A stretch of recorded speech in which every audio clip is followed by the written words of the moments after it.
beri aku makan. Apa saja yang cepat keluarnya. Seorang pria dengan jaket lusuh yang tampak seperti gembal membuka pintu warung makan sederhana itu dengan kasar. Siapapun yang melihatnya akan mengira ia adalah gelandangan yang luntang-lantung di jalanan. Aduh, di luar pasti dingin, ayo masuk. Duduklah, nak. Perempuan parubaya itu adalah wanita yang 34 tahun lalu membuang bayi merahnya yang baru lahir. Namun, ia sama sekali tidak tahu. Pria berpenampilan, gelandangan di hadapannya ini adalah CEO perusahaan global yang mengguncang dunia, dan pria ini adalah anak kandungnya yang datang untuk mengujinya. Tetapi, saat melihat kaki perempuan itu yang pincang, tatapan mata sang pria berguncang, dan beberapa hari kemudian, pria itu dihadapkan pada sebuah kebenaran yang mengejutkan. Sebenarnya, apa yang terjadi 34 tahun yang lalu, pukul 11 malam, di sebuah penthouse lantai 70 yang menjulang tinggi di jantung kota Jakarta, kelap-kelip lampu metropolitan terhampar tanpa batas di bawah jendela kaca raksasa. Bagi sebagian orang, menginjakan kaki di tempat ini adalah mimpi seumur hidup. Namun bagi Bima, ketinggian ini hanyalah representasi dari rasa sepi yang sudah terbiasa ia rasakan. Bima yang baru saja mendarat di Bandara Internasional Soekarno-Hatta dan langsung menuju tempat ini, bahkan belum melepaskan mantelnya.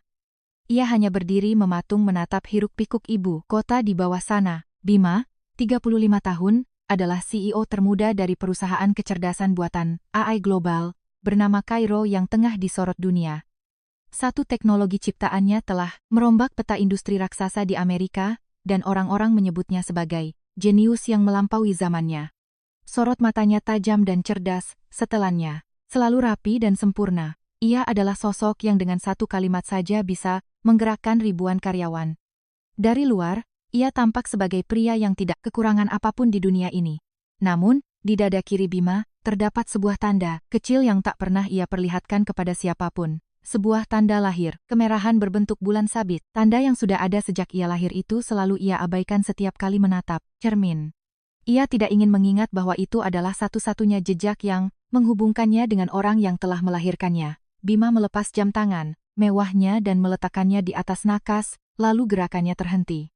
Di sebelah jam tangan itu, tergeletak sebuah kantong kain belacu tua yang sudah usang. Kantong itu sudah menguning dimakan usia. Bima tak pernah bisa membuangnya, tapi juga tak pernah berani melihat isinya. Kantong itu hanya teronggok di sudut terdalam lacinya, sampai akhirnya terbawa kembali saat ia memindahkan barang-barangnya ke Indonesia. Bima menatap kantong itu lama, lalu perlahan menggenggamnya. Berat yang begitu ringan di telapak tangannya, entah mengapa malam ini terasa sangat menyesakkan dadanya. Bima kembali teringat pada cerita suster panti asuhan tentang hari itu, 34 tahun yang lalu, di sebuah gereja kecil di pelosok Muntilan, Jawa Tengah. Seorang suster yang hendak mempersiapkan misa subuh menemukan sebuah bungkusan kecil di depan pintu gereja. Di dalam bungkusan itu, seorang bayi merah yang belum membuka matanya membiru kedinginan, menangis dengan suara yang sangat lemah. Tidak ada selembar surat pun. Siapa yang meninggalkan bayi itu? Siapa namanya? Tidak ada satupun informasi yang bisa diketahui, hanya ada dua hal yang tertinggal bersama sang bayi. Sebuah gelang rumah sakit bersalin kecil yang melingkar di pergelangan tangannya, dan sebuah gurita bayi yang dijahit dengan tangan dan penuh kasih sayang. Pada gelang itu, tertulis samar nama dan usia sang ibu. Ibu Siti, 28 tahun. Dan di kerah gurita bayi itu, terdapat sulaman, seekor burung kepodang biru yang kecil dan rapi. Keterampilan jahitannya begitu halus, memperlihatkan betapa penuh harap dan sayangnya orang yang menjahit pakaian itu menantikan bayi di kandungannya. Para suster memberinya nama Bima. Begitulah Bima tumbuh besar di bawah asuhan para suster tanpa mengetahui siapa orang tuanya. Bima kecil berbeda dari anak-anak sebayanya. Ia tidak pernah merengek atau bersikap manja. Setiap kali anak-anak lain meninggalkan gereja, sambil menggandeng tangan orang tua adopsi mereka, Bima selalu tertinggal, sendirian, berjongkok di sudut halaman. Di dalam dada kecilnya, bersarang sebuah beban dan luka yang terlalu berat untuk dipikul oleh anak seusianya. Orang yang membuangku di pinggir jalan saat aku masih bayi merah. Bima memutuskan untuk mengubah rasa bencinya pada sosok tak berwajah itu menjadi ambisi yang menyala-nyala. Meski tak pernah mengikuti les tambahan, Bima tak pernah gagal meraih juara. Pertama, setiap malam, di bawah cahaya lampu temaram panti asuhan, ia membalik halaman buku sambil menggertakkan giginya. Ia ingin suatu hari nanti memamerkan kesuksesannya pada orang yang telah membuangnya. Ia ingin menunjukkan, anak yang kau buang ini bisa sukses luar biasa. Tanpamu pun, aku bisa tumbuh dengan hebat. Dengan tekad baja itu, Bima lulus sebagai lulusan terbaik di universitas ternama, dan segera setelah lulus, sebuah perusahaan teknologi raksasa di Amerika merekrutnya. Di usia 28 tahun, Bima menyelesaikan urusannya di Indonesia dan bersiap terbang ke Amerika. Malam sebelum kepergiannya, suster kepala yang merawat Bima sejak kecil memanggilnya diam-diam. Suster tua yang rambutnya sudah memutih itu menggenggam erat sesuatu di tangannya yang keriput. Itu adalah kantong kain belacu usang tersebut. Bima, sekarang kau akan pergi ke dunia yang lebih luas.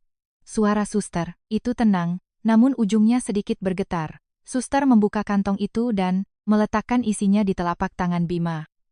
Sebuah gelang rumah sakit kecil dan gurita bayi yang terlipat rapi. Ini adalah barang yang melingkar di pergelangan tanganmu saat kau pertama kali datang kepada kami. Dan baju ini adalah yang kau kenakan hari itu. Aku terus menyimpannya, berjaga-jaga kalau orang tuamu datang mencarimu. Sekarang, sebaiknya kau yang menyimpannya. Ujung jari Bima sedikit menegang. 3 kata samar di gelang itu tertangkap oleh matanya, Siti. Seseorang yang wajah dan suaranya tak ia kenal. Satu-satunya hal yang Bima ketahui tentang orang itu hanyalah nama di gelang ini. Suster, saya tidak butuh barang seperti ini. Suara Bima berduri. Gelang kecil itu terasa seperti belenggu yang mencekiknya.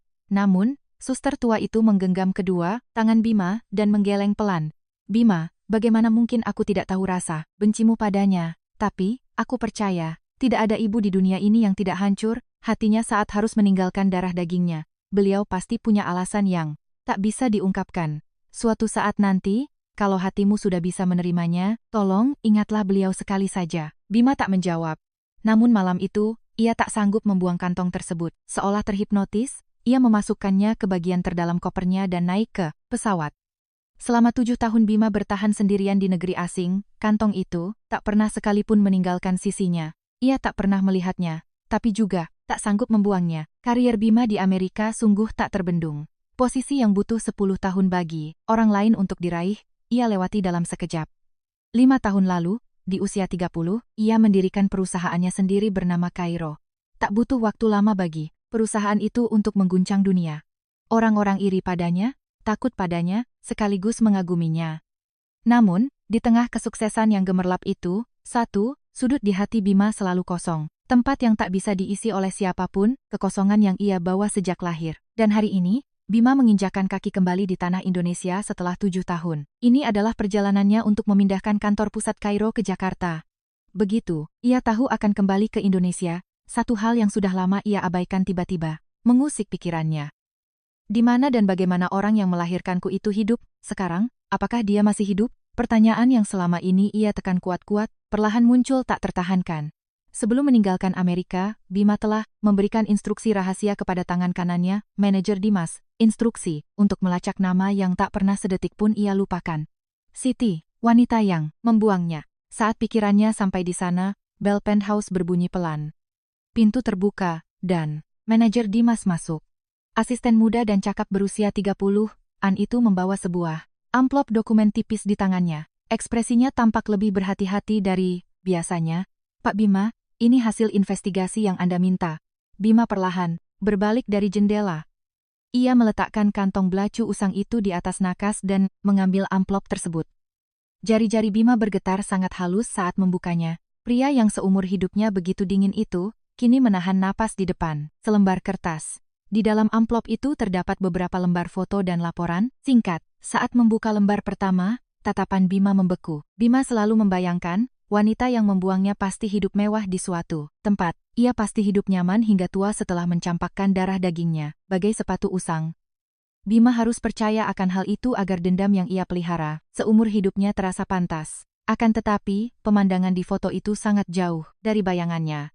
Di pelosok pegunungan Gunung Halimun, Jawa Barat, di ujung jalan sempit yang hanya muat dilewati satu mobil, berdiri sebuah warung makan tua yang tampak seolah bisa runtuh kapan saja. Di papan nama yang warnanya sudah memudar, tertulis samar-samar, warung makan Puncak Bukit. Lembar berikutnya memperlihatkan seorang wanita paruh baya berdiri di depan warung tersebut. Ia memiliki tubuh yang kurus dan kecil. Wajahnya dipenuhi kerutan dalam dan kelelahan.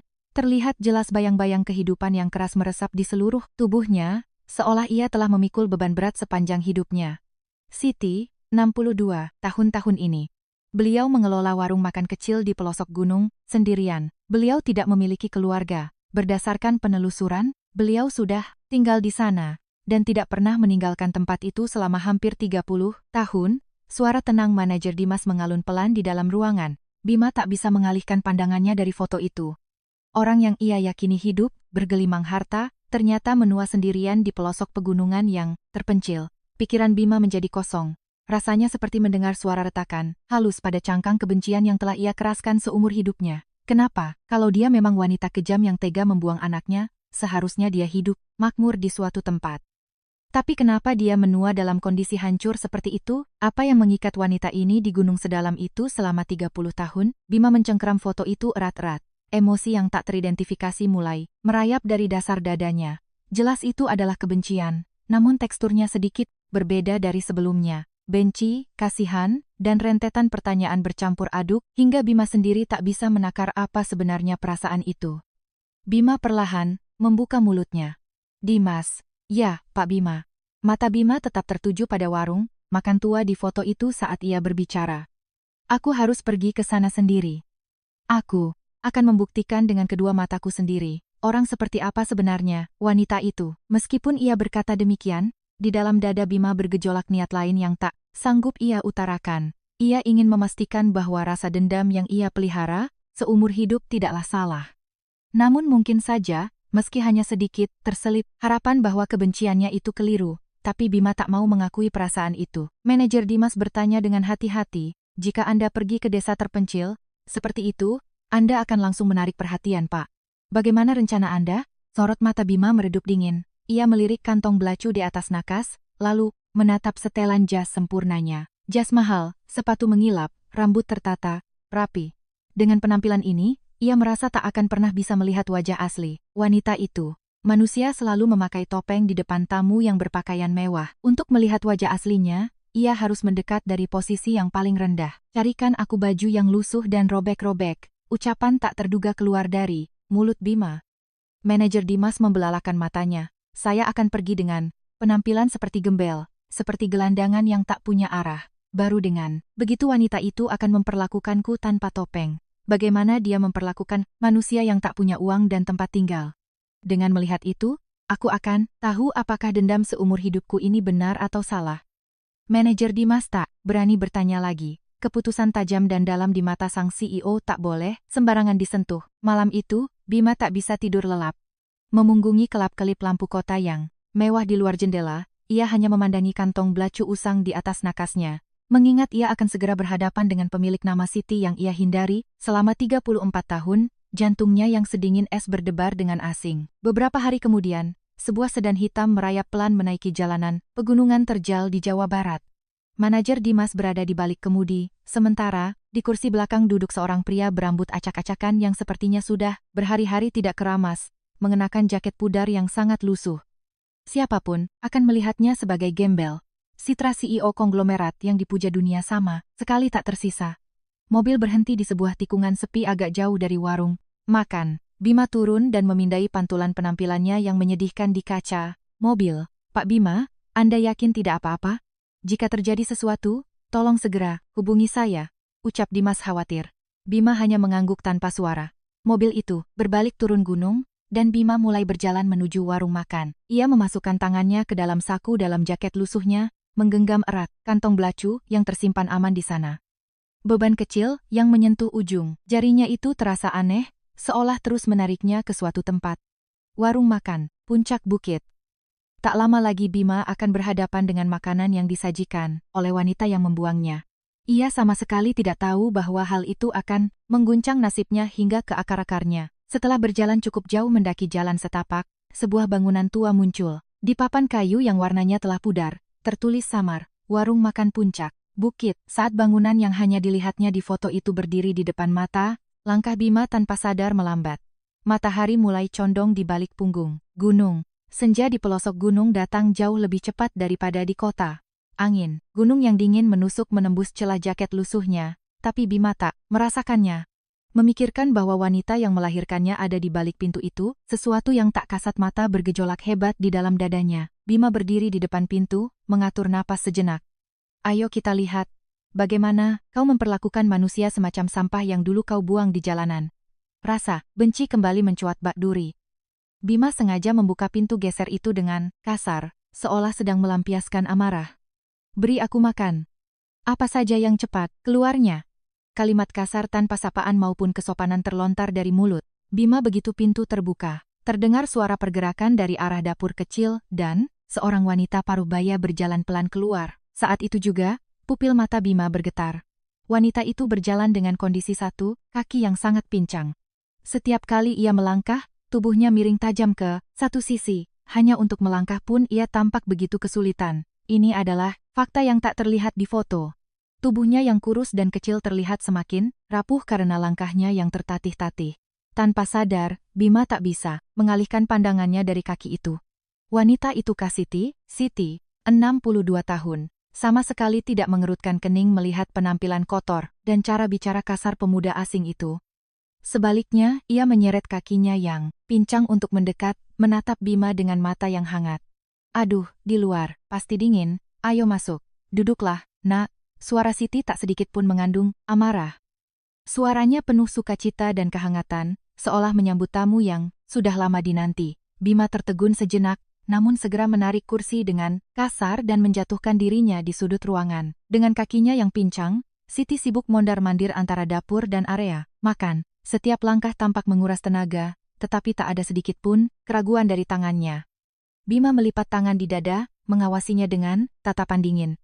Toh hanya tamu gembel yang tak punya uang, paling-paling dia akan memberiku nasi dingin dan sedikit sambal, pikir Bima. Namun beberapa saat kemudian, Bima terdiam seribu bahasa saat melihat hidangan yang diletakkan di depannya. Sepiring nasi putih hangat yang mengepul disajikan, penuh menggunung.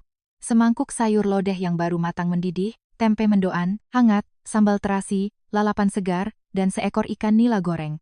Meja kecil, itu penuh sesak dengan lauk pauk tanpa ada ruang kosong.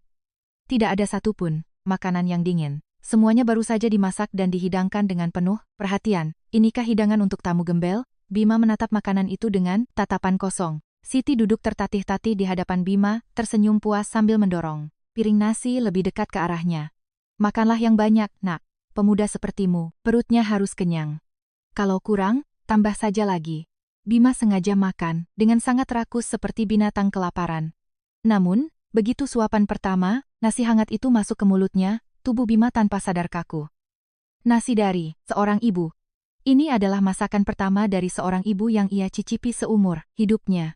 Ia pernah makan sup hangat yang dimasak penuh kasih sayang oleh para suster. Ia juga telah mencicipi berbagai hidangan mewah dan mahal dari koki-koki ternama di Amerika. Namun satu suapan sayur lodeh biasa dari warung reot ini melewati tenggorokannya dengan sensasi yang jauh lebih membakar daripada hidangan istimewa manapun.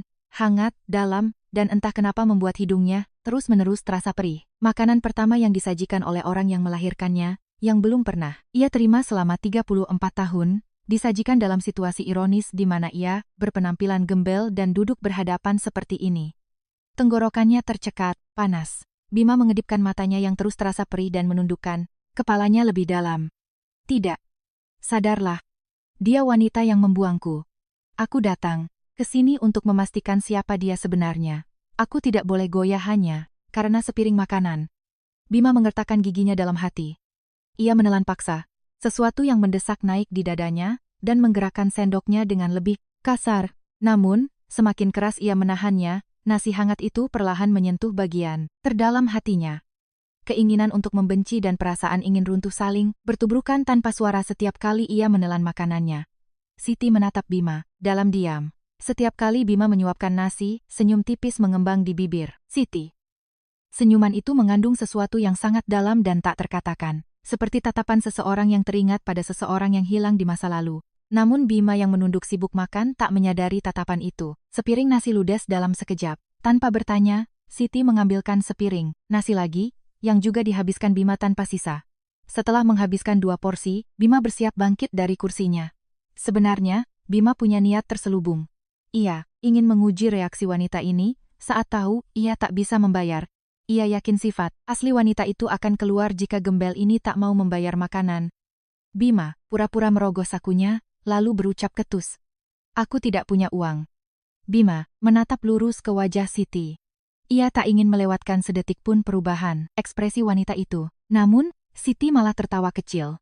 Lalu ia berkata dengan santai, "Besok kalau lapar lagi, datanglah kemari. Sayur lodeh buatanku ini, kalau orang sudah pernah mencicipinya, pasti susah lupa. Kamu juga pasti akan terus kepikiran. Kalau kepikiran, datang ya." Siti menanggapi seolah berbasa-basi ringan dengan pelanggan tetapnya, sambil membersihkan piring-piring kotor. Nada suaranya tidak mengandung rasa pamrih atau membebani. Sambil memindahkan piring-piring ke dapur dengan kakinya yang pincang, Siti menoleh ke arah Bima yang masih duduk terpaku di kursinya tanpa beranjak. "Ngomong-ngomong, Nak, kamu baru pertama kali ya ke desa ini? Wajahmu tidak familiar." Bima tak menjawab. Sambil mengelap meja, Siti menyambung bicaranya. "Perlahan, malam-malam begini, kamu ada tempat tujuan? Ada tempat untuk tidur?" Bima tetap tak membuka mulutnya. Ia hanya menatap meja. Siti memperhatikan Bima. Sejenak, menghentikan lapnya, lalu berbicara dengan hati-hati. Di luar, hari sudah sangat gelap. Malam di pelosok gunung pekat bagai tinta, dan angin malam yang dingin menggoyang celah-celah jendela. "Anu, Nak, jangan," tersinggung mendengarnya. Siti memilih kata-katanya dengan hati-hati. "Di belakang ada kamar gudang. Mungkin tidak bisa disebut kamar karena cuma dipakai untuk menyimpan tumpukan kardus kerupuk dan teh tubruk, jadi sangat kumuh. Tapi, angin tidak masuk ke sana. Kalau kamu mau, kamu boleh tidur di sana beberapa hari." Siti memelankan suaranya sambil memainkan kain lap di tangannya, bersikap seolah itu bukan hal yang besar.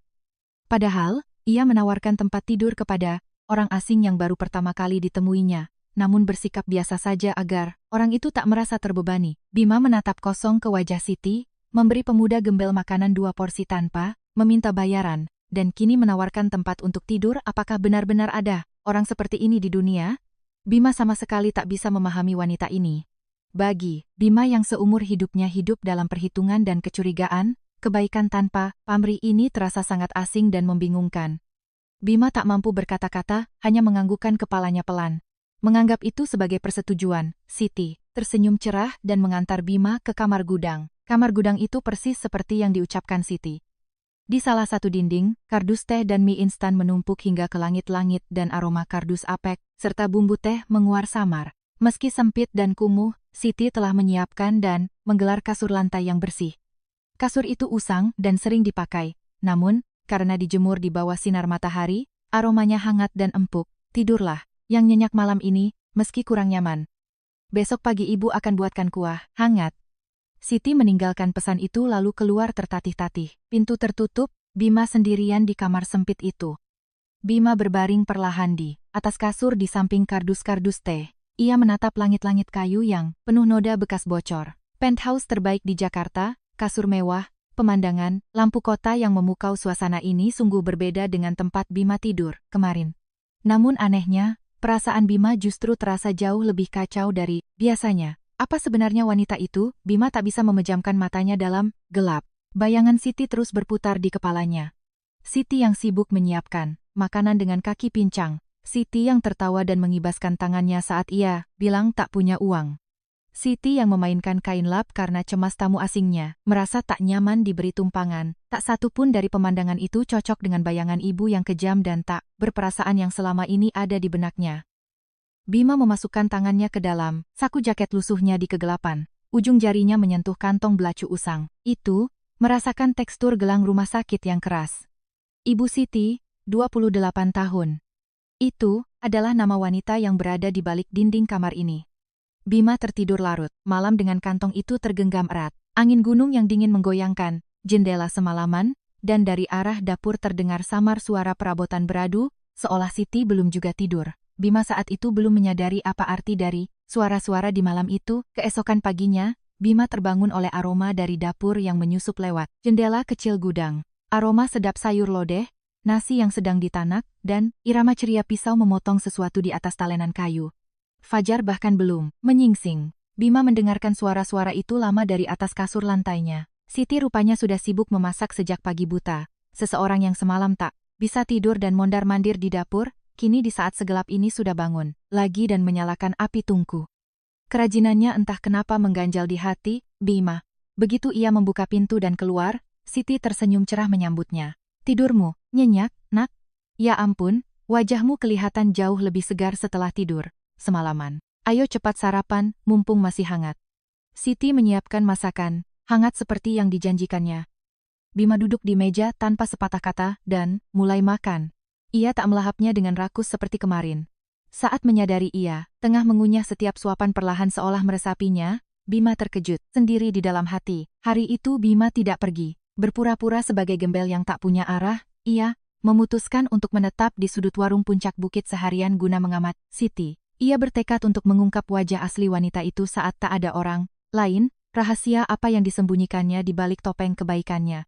Hari Siti dimulai sangat pagi. Bahkan sebelum matahari terbit, ia sudah bangun untuk membuat sayur dan menanak nasi. Dengan kakinya yang pincang, ia ke halaman, membuka tempayan untuk mengambil bumbu yang dibuatnya sendiri, memetik dan membersihkan sayur dari kebun kecil, dan mengangkut air yang berat dengan tubuh, miring ke satu sisi. Melihatnya bertumpu pada satu kaki sehatnya untuk menanggung seluruh beban pekerjaannya sungguh menyayat hati. Begitu pelanggan mulai berdatangan, Siti menjadi semakin sibuk. Sebagian besar pelanggan warung puncak bukit adalah para lansia dari desa sekitar atau sopir truk yang melintasi jalan gunung. Siti memperlakukan mereka semua layaknya keluarga. Mbah Karto, hari ini sudah minum obat? Kalau minum obat dengan perut kosong, nanti maaknya kumat. Makan dulu ya, Mbah. Aduh, Bapak sopir, bawa truk di hari dingin begini pasti lelah. Mau tambah kuah lagi? Makan yang kenyang biar hangat. Siti ingat betul makanan kesukaan mereka, dan bagian tubuh mana yang sedang sakit. Untuk beberapa kakek, ia membuatkan makanan yang tidak terlalu asin. Untuk pelanggan lain, porsi nasinya ditambah. Ia melayani mereka satu per satu dengan sepenuh hati. Memberi diskon pun sudah biasa. Jika seorang nenek yang uangnya pas-pasan ragu-ragu saat membayar, Siti akan menolaknya. Bayar, kapan-kapan saja, Bu, kapan-kapan saja. Dan nyatanya, kapan-kapan itu tak pernah ditagihnya. Bima mengamati semua itu dari sudut ruangan. Sungguh aneh. Sebanyak apapun ia memperhatikannya, tak ada sedikit pun topeng kepalsuan pada diri Siti. Di saat ada orang maupun tidak, Siti tetaplah sama. Ia melayani pelanggan dengan tulus dan bekerja membanting tulang tanpa memedulikan ada yang mengapresiasi atau tidak. Bima baru pertama kali melihat orang seperti ini. Bagi Bima yang meyakini dunia berputar berdasarkan perhitungan untung rugi, sosok Siti benar-benar pemandangan yang tak bisa dinalarnya. Orang seperti ini membuang anaknya? Pertanyaan yang sama terus-menerus muncul dari sudut hati Bima.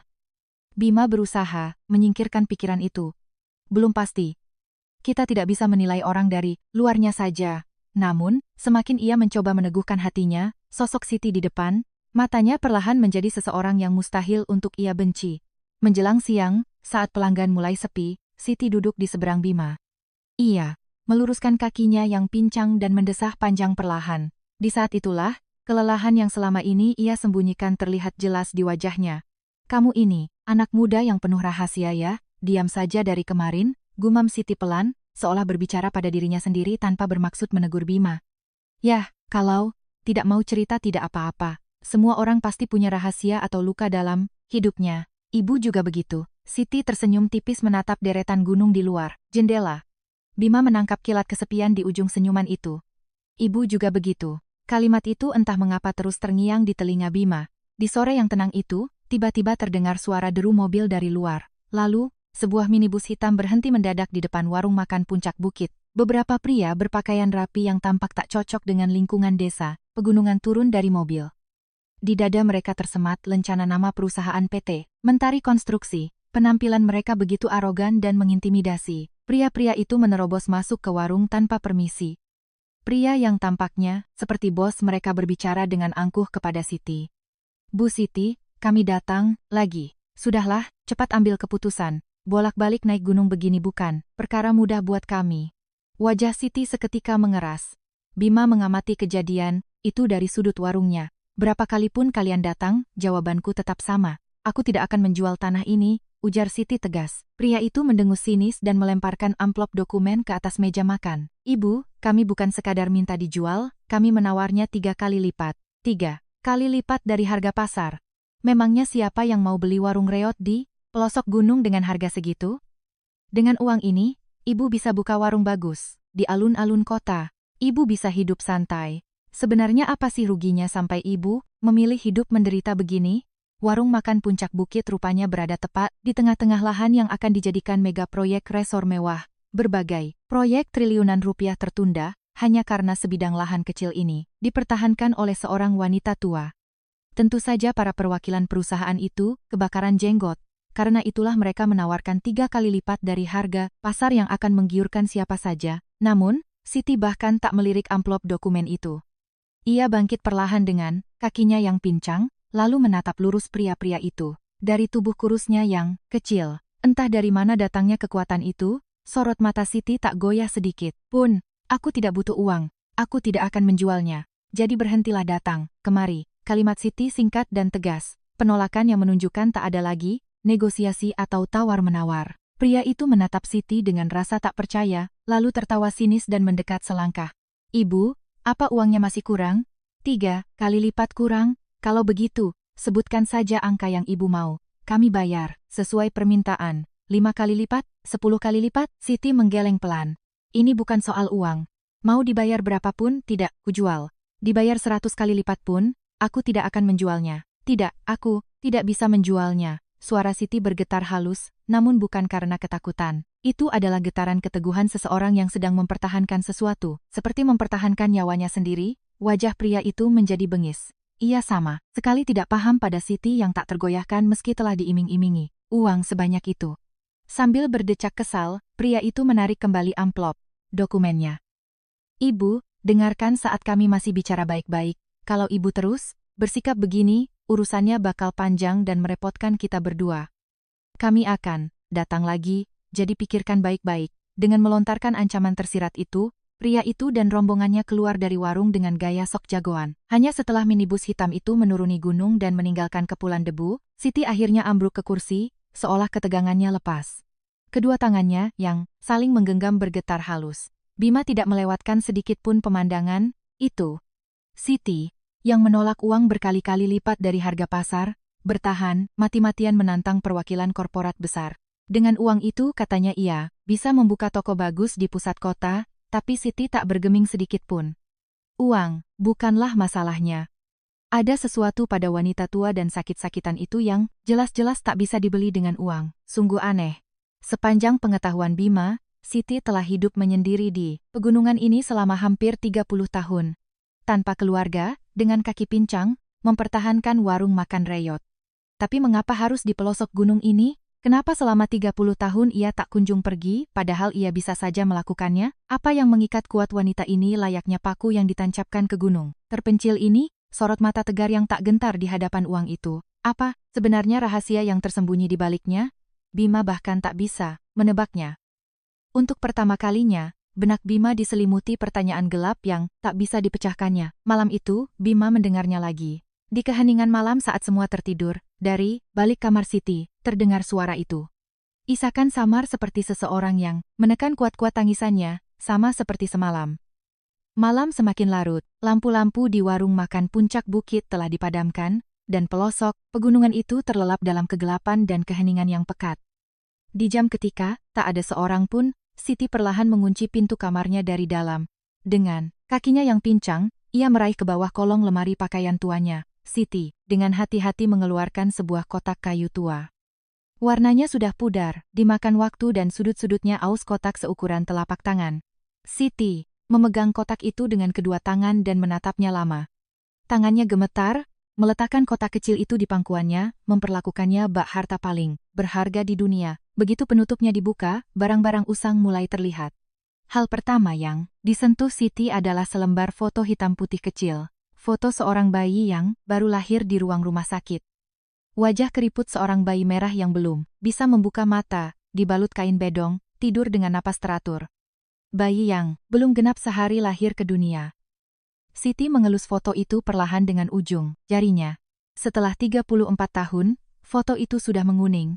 Namun wajah bayi pada hari itu masih tergambar jelas di benak Siti. Itu adalah satu-satunya foto anak laki-lakinya di dunia. Di sebelahnya, ada foto lain. Siti di masa muda tersenyum bahagia berdampingan dengan seorang pria. Pria itu adalah suami Siti, Hendra. Dalam foto itu, Hendra tersenyum lebih cerah dari siapapun di dunia. Ujung jari Siti berhenti cukup lama pada wajah itu. Di dasar kotak kayu itu, terletak sebuah baju gurita bayi yang terlipat rapi. Di bagian kerahnya, tersulam seekor burung kepodang biru, kecil. Itu adalah pakaian yang dijahit Siti dengan tangan dan penuh kasih sayang saat ia sedang hamil tua. Waktu itu, Siti menjahit 2 helai baju gurita dengan sulaman burung biru di atas kain yang seindah bunga. Dan di sebelahnya, diletakkan pula gelang rumah sakit bersalin kecil yang terpasang di pergelangan tangannya pada hari persalinan. Siti mendekap erat baju gurita itu ke dadanya. Saat itu juga, kenangan tentang hujan deras 34 tahun lalu kembali mengalir seperti baru terjadi kemarin.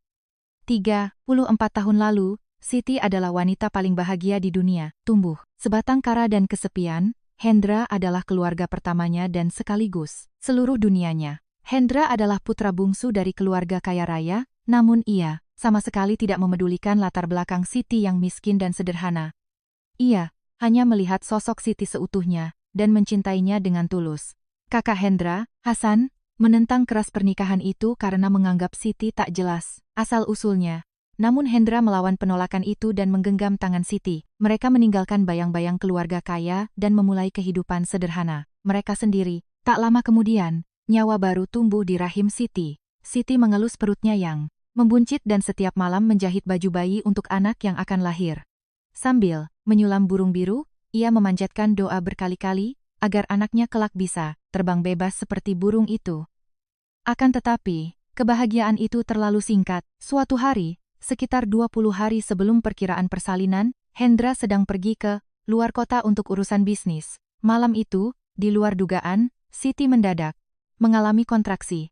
Siti segera menghubungi Hendra dan pergi ke rumah sakit sendirian. Nahasnya, malam itu hujan badai turun dengan sangat deras. Setelah dihubungi, Siti, Hendra bergegas mengendarai mobilnya menuju Jakarta. Memacu kendaraan, menembus hujan di jalan tol, mobilnya tergelincir di jalanan yang licin. Mobil Hendra menabrak pembatas jalan dan terguling. Hendra menghembuskan napas terakhirnya di tempat itu, tanpa sempat melihat wajah putranya. Ketika Siti menggendong putranya di ruang bersalin, Hendra telah tiada di dunia ini. Mendengar kabar duka di ruang rawatnya, dunia Siti terasa gelap gulita. Dengan tubuh yang belum pulih dan belum genap sehari setelah melahirkan, Siti bergegas, berlari ke rumah duka dengan panik. Ini pasti bohong. Tidak mungkin. Biarkan aku melihat wajahnya untuk yang terakhir kali. Akan tetapi, Siti tak bisa melangkahkan kakinya melewati pintu depan rumah duka. Hasan, kakak kandung Hendra, berdiri tegak menghalanginya. Perempuan pembawa, sial yang sudah membunuh adikku. Apa hakmu datang ke sini? Di mana wajahmu mau ditaruh? Hardik Hasan dingin, menatap Siti dengan jijik seolah ia adalah binatang. Hasan, kakak dari keluarga kaya itu, sejak awal membenci Siti karena menganggap perempuan yatim piatu ini telah memperdaya adiknya untuk menikah. Melihat adiknya meninggal dalam perjalanan menemui Siti, di mata Hasan, Siti adalah pembunuh dan musuh yang merenggut nyawa Hendra. Siti memohon dan mengemis. Sekali saja, tolong izinkan ia melihat wajah terakhir suaminya. Ia berlutut di lantai yang dingin dan memohon belas kasihan. Namun, Hasan mendorong Siti dengan kejam. Tubuh Siti yang baru saja melahirkan, tersungkur ke aspal yang basah oleh air hujan. Siti tak pernah bisa melampaui ambang pintu rumah duka itu, ia hanya bisa menangis meronta-ronta di tengah hujan. Penderitaan itu belum usai. Beberapa hari kemudian, Siti menggendong bayi merahnya kembali ke rumah usai keluar dari rumah sakit. Namun, saat membuka pintu, Siti membeku di tempat. Rumah itu telah kosong melompong. Perabotan dan barang-barang rumah tangga telah raib tanpa sisa. Meja makan yang biasa ia gunakan bersama suaminya, kasur mereka, bahkan tempat yang disiapkan untuk sang bayi ruangan itu kosong melompong, seakan-akan tak pernah ada orang yang tinggal di sana. Hasan telah menyuruh orang-orangnya untuk membersihkan seluruh perabotan Siti. Saat Siti berdiri mematung di tengah ruangan kosong sambil memeluk bayinya, pintu di belakangnya terbuka. Hasan masuk, serahkan anak itu. Itu adalah kalimat pertama Hasan. Kau tidak berhak membesarkan anak ini. Darah daging, keluarga kami tak boleh dibesarkan oleh perempuan yang tidak jelas asal-usulnya, sepertimu. Kalau kau tidak mau membunuh anakku juga, tinggalkan dia dan enyahlah. Dari sini, Siti mendekap erat bayinya. Ia tak akan pernah melepaskan satu-satunya anak ini, darah daging terakhir peninggalan suaminya. Tidak bisa, anak ini anakku, aku yang akan membesarkannya. Kumohon tinggalkan anak ini untukku. Siti memeluk bayinya kuat-kuat dan berlari keluar rumah. Dengan tekad bahwa anak ini tak boleh direbut darinya, ia berlari tanpa alas. Kaki melewati pintu depan. Namun di luar pintu sudah berjaga pria-pria berbadan tegap yang dibawa Hasan. Belum beberapa langkah, Siti telah ditangkap oleh tangan-tangan kasar itu. Lepaskan, Lepaskan aku, dia anakku. Siti meronta dan berjuang sekuat tenaga untuk tak menyerahkan bayinya. Tapi, tenaga seorang ibu yang lemah dan baru, bersalin tak mungkin bisa melawan para pria kuat itu. Saat bayi itu lepas dari pelukan Siti, Siti kehilangan keseimbangan tubuhnya, dan ia terguling jatuh ke bawah anak tangga teras rumah. Suara benturan keras terdengar, diikuti rasa sakit yang luar biasa menusuk dari kaki Siti. Kaki yang membuat Siti hidup pincang seumur hidupnya, adalah kaki yang patah di hari nahas itu. Terbaring di bawah tangga, Siti yang mengabaikan kakinya yang patah mengulurkan tangannya menuju bayinya yang menjauh. Sang bayi menangis histeris di pelukan pria itu. Siti merangkak maju sambil menangis terseduh-seduh meneteskan air mata, darah, namun kakinya tak bisa bergerak. Menatap Siti yang merana dari atas, Hasan menancapkan paku terakhir ke jantungnya. Jika kau benar-benar menyayangi anak ini, jangan pernah muncul di hadapannya seumur hidupmu. Kalau kau menepati janji itu, aku akan memastikan anak ini tumbuh dengan segala kemewahan. Tapi, kalau kau melanggar janji dan menampakkan dirimu di depannya, masa depan anak ini akan hancur. Aku sendiri yang akan menghancurkannya. Kalimat itu menancap bak belati di jantung Siti. Siti merasa ketakutan. Ia takut, kehadirannya justru akan menghancurkan masa depan putranya kelak. Membayangkan, dirinya tak punya apa-apa, Siti berpikir, mungkin membiarkan anak ini tumbuh di keluarga kaya adalah jalan terbaik demi sang anak. Akhirnya, sambil menelan air, mata darah, Siti merelakan kepergian putranya. Tidak, bukan direlakan. Anak itu direbut darinya. Sejak hari itu, Siti meyakini satu hal, putranya kini pasti tumbuh dengan segala kemewahan di rumah keluarga konglomerat. Pakaiannya bagus, sekolahnya tinggi, dan kelak menjadi orang dewasa yang mapan. Meski putranya tak berada dalam dekapannya, ia pasti hidup bahagia entah di mana.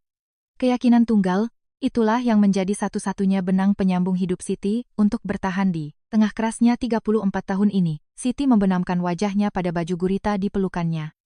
Sebidang tanah kecil di Jawa Barat ini dibeli suaminya dahulu kala dengan rencana mereka akan membangun rumah dan tinggal di sini saat tua kelak.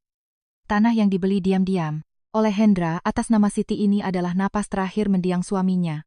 Saat kehilangan segalanya dan diusir tanpa membawa sepeser pun, tempat terakhir yang terpikirkan oleh Siti adalah tempat ini. Tanpa keluarga maupun tempat bernaung, Siti turun ke pelosok gunung ini, merenovasi gubuk reyot yang hampir roboh, dan membuka warung makan. Dan ia menghabiskan waktu hampir 30 tahun menjaga tempat ini tanpa pernah bisa meninggalkannya. Meski Hendra tak lagi di sisinya, Siti ingin menepati janji itu walau harus sendirian. Hanya dengan berdiri menginjak tanah ini pun, rasanya suaminya masih berada di sampingnya. Setiap malam, Siti mengeluarkan kotak ini dan menangis. Tanpa suara. Anakku sayang, kau baik-baik saja kan? Kau hidup bahagia kan? Mata deras mengalir membasahi pipi keriput Siti. Tangan kasar dengan sendi-sendi, yang menonjol itu tak henti-hentinya mengelus foto bayi yang telah menguning. Itu. Sang ibu tidak menyadari sama sekali bahwa putra yang dirindukannya, mati-matian, saat ini tengah berbaring dalam balutan baju gembel di kamar gudang, rumahnya. Siti sama sekali tidak tahu bahwa anaknya tak pernah tumbuh mulia di rumah konglomerat, melainkan tumbuh sebagai yatim piatu setelah dibuang di depan pintu panti asuhan. Siti tak tahu apa-apa, ia hanya terus mendoakan keselamatan putranya. Pada malam yang larut itu, Bima yang berbaring di gudang, terpisahkan hanya oleh satu dinding tipis, mendengar lagi suara isakan pelan tersebut. Suara isakan, samar seperti seseorang yang menelan tangis dalam-dalam, yang diulangnya seperti malam kemarin. Sang putra tak menyadari suara apa gerangan itu, dan ia hanya berbaring mendengarkan di dalam kegelapan, di saat yang sama di Jakarta. Di ruang direktur utama lantai tertinggi kantor, pusat PT Mentari Konstruksi, sebuah perusahaan di puncak industri konstruksi Indonesia, suasana sangat menegangkan hingga suara napas pun harus ditahan. Gedung-gedung pencakar langit terhampar di bawah melalui kaca jendela raksasa. Membelakangi pemandangan maha luas itu, seorang pria tua duduk bersandar di kursi, kulitnya yang besar. Ia adalah Hasan, 72 tahun, Direktur Utama PT Mentari Konstruksi. Meski rambutnya telah memutih sepenuhnya, aura serakah dan menindas masih memancar kuat dari tubuhnya yang terbalut jas mahal. Tatapan matanya yang angkuh dan dingin seolah terbiasa merendahkan orang lain. Seorang petinggi perusahaan berdiri ketakutan di depannya sambil membaca laporan Pak Hasan tentang resor di kawasan pegunungan Halimun itu. Pembelian lahan lain sudah beres semua, tapi ada satu bidang tanah yang terus-menerus menghalangi. Lahannya berada persis di tengah area seluas 300 meter persegi, tapi nenek pemiliknya benar-benar tak mau menjualnya. Kami sudah menawarkan 3 kali lipat harga pasar, tapi dia tidak bergeming. Alis Hasan berkedut. Proyek ini bernilai triliunan rupiah. Bisnis raksasa itu terhenti, total hanya karena sepetak lahan gubuk seluas 300 meter persegi di pelosok gunung. Hasan mengetuk meja pelan, pertanda ia merasa konyol dengan situasi ini. Orang gila mana yang menolak uang sebanyak itu? Siapa sebenarnya manusia keras? Kepala itu, petinggi itu membalik laporannya lalu menjawab. Namanya Siti, Pak. Usianya sudah 60-an, mengelola warung makan sendirian. Siti. Begitu nama itu, menyusup ke telinga Hasan, ketukan jarinya di atas meja seketika berhenti. Wajah Hasan mendadak pucat pasi.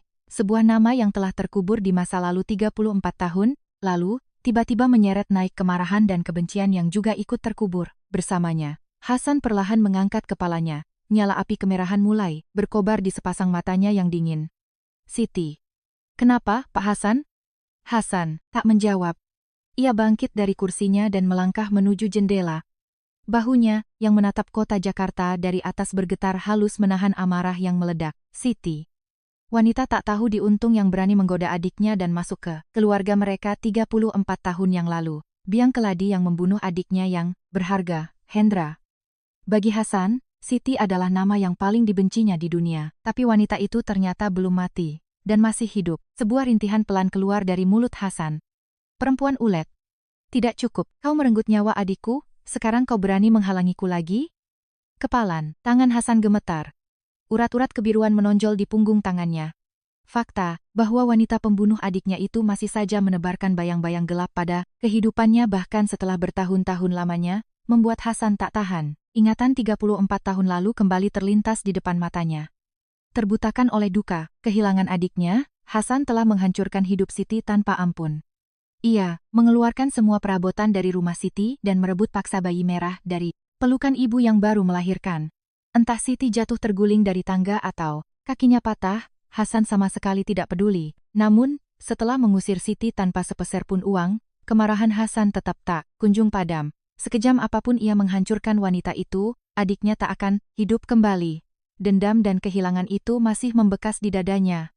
Oleh karena itu, Hasan ingin merampas satu-satunya yang tersisa dari wanita itu, dan memberinya penderitaan paling menyakitkan di dunia.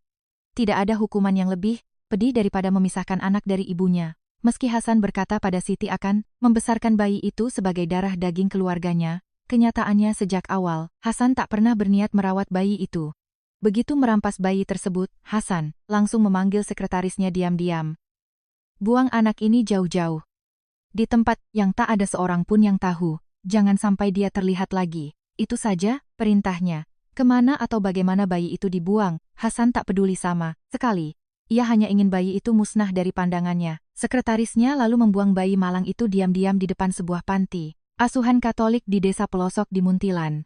Sejak saat itu, Hasan sama sekali tak pernah ingin tahu apa yang terjadi pada bayi itu, apakah ia hidup atau mati. Ia menghapus ingatan tentang bayi itu seolah eksistensinya tak pernah ada.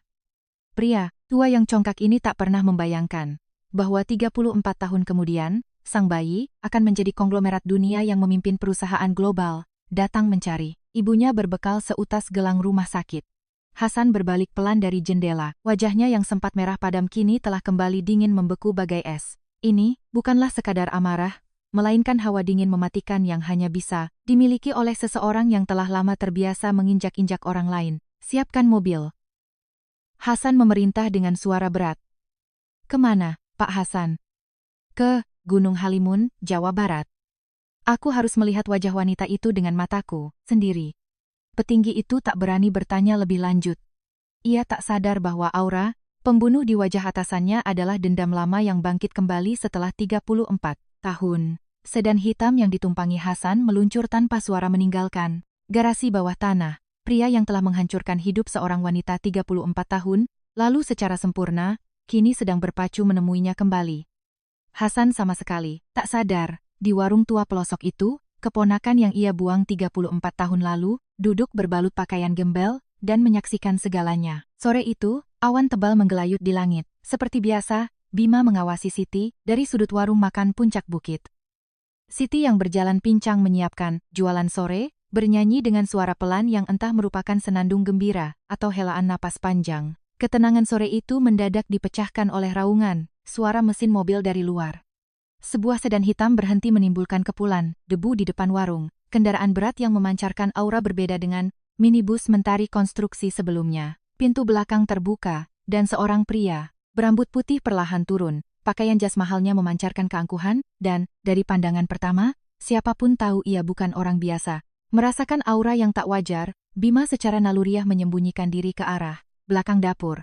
Di balik pintu kayu reot, di posisi yang tak terlihat oleh Siti maupun pria tua itu, Bima menahan napas dan memantau aula warung. Pria tua itu membuka pintu warung dengan kasar dan melangkah masuk. Begitu melihatnya, sebuah mangkuk seketika terlepas dari tangan Siti. Prang. Mangkuk itu jatuh ke lantai dan pecah berkeping-keping, namun Siti bahkan tak berpikir untuk memungutnya, hanya membeku di tempat. Wajah Siti seketika memucat seputih kertas. Seluruh tubuhnya mulai gemetar seperti daun tertiup angin. Meski 34 tahun telah berlalu, Siti tak akan pernah melupakan wajah itu. Wajah orang yang telah menghancurkan seluruh hidupnya dan merampas darah daging dari pelukannya. Bagaimana kau bisa ada di sini? Suara Siti bergetar hebat. Hasan memindai Siti dari atas ke bawah, lalu mencibir seraya mendengus sinis. Siti, kau belum mati rupanya. Suara Hasan dipenuhi kebencian kental yang telah mengendap 34 tahun. Hasan berjalan masuk perlahan, menatap Siti rendah bagaikan menatap seekor binatang. Sialan betul takdir ini. Setelah 34 tahun kau muncul kembali, dan sekarang berani-beraninya kau menghalangi jalan bisnisku? Siti terhuyung mundur. Kakinya yang pincang gemetar hingga ia harus bersandar ke dinding. Serahkan tanah ini dengan baik-baik, lalu angkat kaki dari sini. Itu yang terbaik untuk keselamatanmu. Bentakan Hasan bergema kencang di ruang warung yang sempit. Namun saat itu, mata Siti yang sebelumnya gemetar ketakutan, kini berubah. Tolong. Jangan sentuh tanah ini, Siti mulai bersuara bergetar, namun penuh keputusasaan. Tanah ini adalah tempat impian Mas Hendra. Ini satu-satunya jejak peninggalan suamiku di dunia ini. Kumohon, setidaknya jangan yang ini. Mendengar kata-kata itu, ekspresi Hasan langsung menegang. Apa? Peninggalan, Hendra? Tapi kenapa tanah ini atas namamu? Ingatan 34 tahun lalu menyambar, bagai petir di benak Hasan. Setelah Hendra meninggal, Hasan sendiri yang membereskan seluruh aset Hendra tanpa sisa. Namun tak pernah ada aset berupa lahan di Jawa Barat. Kini ia sadar. Hendra rupanya diam-diam membeli tanah ini atas nama istrinya tanpa memberitahu Hasan selaku kakaknya. Karenanya, ia sama sekali tak tahu keberadaan tanah ini selama 34 tahun. Menyadari hal itu, kemarahan menyala-nyala kembali di mata Hasan. Hasan melangkah mendekat dan menuding wajah Siti. Kau, tak cukup kau membunuh suamimu sendiri, sekarang kau juga mencuri tanahnya. Meski meringkuk ketakutan, Siti menggelengkan kepalanya kuat-kuat.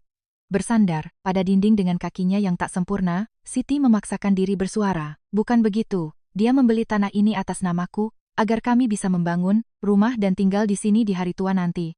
Namun kata-kata itu sedikitpun tak masuk ke telinga Hasan. Hasan, yang sudah menetapkan Siti sebagai pencuri, mendengus meremehkan sambil memindai Siti.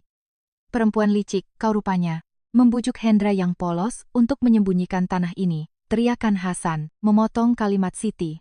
Hasan mendekat dan menatap Siti dengan tajam. Tanah ini bukan milikmu. Tanah ini dibeli oleh Hendra, jadi ini milik keluarga kami. Kau, yang tidak punya asal-usul tak pantas memiliki barang kami. Kalau kau masih punya sedikit saja hati nurani, diam dan cap jempolmu di atas surat persetujuan. Ini. Gertakan kejam Hasan membuat tenaga terkuras habis dari tubuh Siti. Tak peduli seberapa keras ia bertahan, Siti telah menyadari dengan pedih 34 tahun lalu, bahwa ia tak akan pernah bisa mengalahkan pria ini. Kaki Siti yang bertumpu pada dinding merosot jatuh. Siti ambruk ke lantai. Setelah sekian lama menundukkan kepalanya, Siti perlahan membuka mulut. Suaranya terdengar pasrah, namun menyimpan tekad bulat. Aku akan menyerahkan tanah ini. Siti memegang lantai, dengan kedua tangannya yang keriput dan mendongak menatap Hasan. Matanya berlinang air mata. Aku akan memberikan tanah ini. Tapi sebagai gantinya, izinkan aku melihat anakku sekali saja. Dari jauh pun tak apa-apa, biarkan aku melihat wajahnya sekali saja. Setelah itu, aku akan menghilang diam-diam seperti yang kau mau. Siti menangkupkan kedua tangan dan memohon di depan pria yang paling dibencinya di dunia itu. Mengorbankan tanah yang ia jaga layaknya nyawa selama 34 tahun, demi menukar kesempatan bertemu anak yang sangat ia rindukan. Itu adalah rintihan memilukan seorang ibu. Di balik pintu dapur, Bima mengawasi adegan itu dengan menahan napas. Hasan menatap Siti yang mengemis dengan wajah tanpa ekspresi sesaat. Kemudian, ia berucap pelan dan sangat dingin layaknya es. Anakku? Anak itu sudah tak ada di dunia ini. Dia sudah lama mati. Seketika waktu terasa berhenti berputar. Wajah Siti memucat pasi seputih kapas. Tangan yang tadi menyatu memohon terjatuh tanpa tenaga. Bohong. Bibir Siti bergetar hebat. Kenapa anakku mati? Kenapa? Kau sendiri yang berjanji. Kau bilang akan membesarkannya dengan baik. Membesarkannya di rumah mewah tanpa kurang satu apapun. Kau bilang begitu lalu merampas bayiku yang masih merah, yang bahkan belum sempat kususui. Aku hidup berlinang air mata darah seumur hidupku. Lalu kau bilang anakku sudah mati? Kau suruh aku percaya itu? Bohong, kan? Katakan itu bohong. Siti menjerit seperti memuntahkan darah, lalu jatuh, tersungkur. Melupakan kakinya yang cacat, ia memukul-mukul lantai dan mulai meraung sejadi-jadinya. Keyakinan satu-satunya yang menyangganya selama 34 tahun. Keyakinan bahwa anaknya hidup bahagia di suatu tempat, hancur, berkeping-keping dalam sekejap. Hasan menatap Siti yang meraung-raung dengan tatapan dingin dan mencibir. Mati, atau hidup, itu bukan urusanku. Kau ingat janji kita waktu itu? Jangan pernah muncul di depan anak itu seumur hidupmu. Jangan jadikan anak itu sebagai alasan, kosongkan warung ini bersih-bersih sebelum akhir minggu ini. Kalau tidak, Hasan berbalik menuju pintu sambil melontarkan ancaman terakhir, aku akan meluluhlantakkan tempat ini rata dengan tanah. Pintu dibanting dengan kasar. Bahkan setelah sedan hitam berlalu menuruni gunung dalam kepulan debu, Siti masih terus meraung dan terseduh-seduh meratapi lantai warung. Tangisan seorang ibu yang hancur hatinya memenuhi warung yang kosong itu. Dan di balik pintu dapur, Bima mematung dengan punggung bersandar ke dinding. Kepalanya serasa dipukul benda tumpul. Percakapan barusan berputar tak karuan, seperti badai di dalam kepalanya. Dia direbut paksa. Dia bilang hidup dengan air. Mata darah, ujung jari Bima mulai bergetar tak terkendali. Ibu tidak membuangku. Bima meyakini itu seumur hidupnya. Percaya bahwa dirinya adalah anak yang dicampakkan oleh ibunya ke pinggir jalan.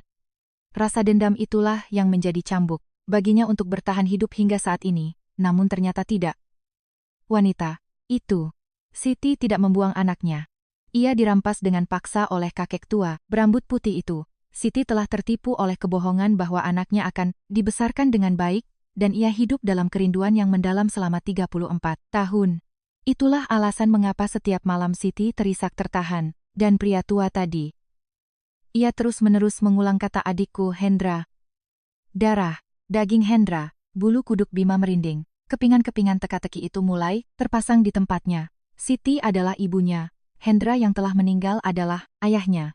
Kalau begitu, kakek tua itu adalah kakak kandung ayahnya. Ya, dia adalah uwak paman kandungnya sendiri. Orang yang telah merebut dirinya dari pelukan ibunya dan membuangnya di tempat berantah tak lain dan tak bukan, adalah pamannya sendiri. Bima menyandarkan tubuhnya ke dinding untuk sekadar berdiri. Kata-kata yang baru saja diteriakkan Siti terngiang pedih di telinganya, izinkan aku melihat anakku sekali saja.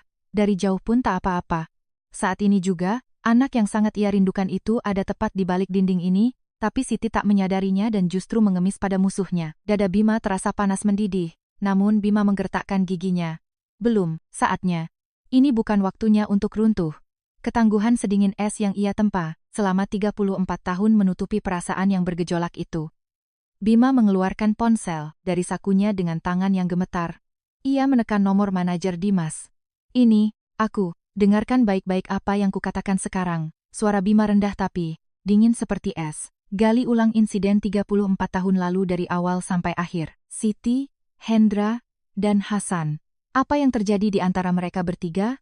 Apa yang sebenarnya terjadi pada bayi itu hari itu? Jangan lewatkan satu hal pun, gali, sampai ke akar-akarnya. Keheningan sesaat melanda. Bima mendengarkan tangisan Siti yang masih berlanjut dari balik dinding, lalu menyelesaikan instruksinya. Dan satu hal lagi, periksa semuanya tentang Hasan dari PT Mentari Konstruksi. Gali semuanya sampai ke debu terakhir. Saat Bima memutuskan panggilan teleponnya, sorot matanya tenggelam dalam suhu yang lebih dingin dari sebelumnya. Pada detik ini, pengejaran sengit Bima menuju kebenaran yang tertunda selama 34 tahun resmi dimulai. 2 hari berlalu. Selama 2 hari itu, di permukaan, Bima bertingkah seolah tidak ada apa-apa, tetap menjadi pemuda gembel di warung makan puncak bukit, menyantap masakan Siti dan memandangi aktivitas Siti sehari-hari. Akan tetapi, di dalam hati, Bima serasa hangus terbakar setiap harinya. Sejak kepergian Hasan, tubuh Siti menyusut secara drastis. Ia sering melamun seperti orang, kehilangan jiwa, dan isakannya di malam hari terdengar semakin dalam. Bima mengepalkan tangannya setiap malam mendengarkan suara itu di balik dinding kamar, gudang, menantikan kabar dari Dimas. Pada malam hari kedua, Dimas akhirnya menghubungi. Memanfaatkan waktu saat Siti terlelap, Bima menyelinap keluar warung secara diam-diam dan masuk ke kursi belakang sedan hitam yang diparkir di jalan sunyi menuruni gunung. Wajah Dimas tampak lebih tegang dan kaku dari sebelumnya. "Pak Bima, saya sudah menemukan mereka, perawat yang bertugas di rumah sakit 34 tahun lalu, serta mantan sekretaris yang dulu bekerja untuk Bapak Hendra." Bima menatap Dimas tanpa bersuara. Dimas mengeluarkan perekam suara kecil. "Saya menemui mereka langsung. Semua percakapannya sudah direkam. Anda harus mendengarkannya sendiri." Dimas menekan tombol putar. Bersama dengan suara bising pelan, suara seorang wanita tua mengalun di dalam mobil. Suara perawat yang memberikan kesaksian. "Meskipun sudah 34 tahun berlalu, saya tak bisa melupakan ibu hamil itu. Bagaimana saya bisa lupa? Selama saya bekerja di rumah sakit, baru pertama kali saya melihat hal seperti itu." Suara perawat tua itu terdengar tenang, namun di dalamnya terselip simpati mendalam dari kejadian 34 tahun silam. Dia sangat cantik dan anggun, perutnya kontraksi saat sedang sendirian, dan ia melahirkan bayinya tanpa ditemani suaminya. Tapi, baru saja anaknya lahir, tiba-tiba ada kabar suaminya meninggal kecelakaan karena jalan licin saat hujan deras. Perawat itu menghela napas sebelum melanjutkan. Begitu mendengar kabar itu, wajahnya pucat pasi, lalu ia bangkit berdiri meski baru saja melahirkan. "Kami, semua menahannya, kami bilang kalau dia keluar dengan kondisinya sekarang akan sangat berbahaya." Tapi wanita itu menangis dan bergegas lari menembus hujan, mengatakan dia harus menemui suaminya. Tak ada yang bisa menghentikannya. Tapi, belum lama, ia sudah kembali lagi. Pikirannya seperti melayang entah kemana. Belakangan saya dengar, kakak iparnya mencegatnya di depan pintu rumah duka. Katanya adik pria itu meninggal gara-gara istrinya itu. Dia diusir tanpa bisa menginjak rumah duka. Saat kembali ke ruang rawat, ibu itu menangis, terus-menerus selama 2 hari berturut-turut tanpa makan dan minum. "Oh Tuhan," bayangannya masih jelas di pelupuk mataku. Suara perawat dalam rekaman perlahan meredup.